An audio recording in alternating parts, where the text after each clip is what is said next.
Ayaw mo bang panggap ng doktor, Lupin? Doktor, ako pa hinamon mo. O sige.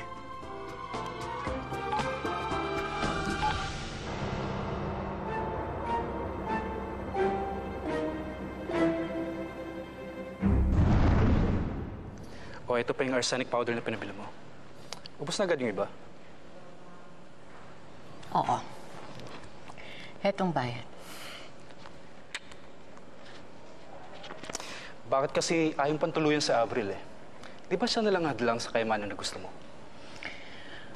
Jomar, ang hirap sa inyong mga bata kayo. Masyado kayong mapupusok. Hindi niyo alam ang pasensya at paghihintay.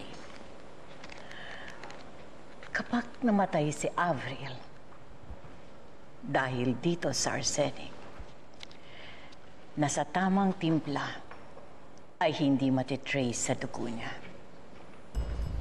Hindi ako mapagbibintangan na ako ang may gawa. Ang lupit mo rin. Basta ba huwag mong kakalimutan yung usapan natin eh? Pagka mayaman ka na. Of course, Jomar.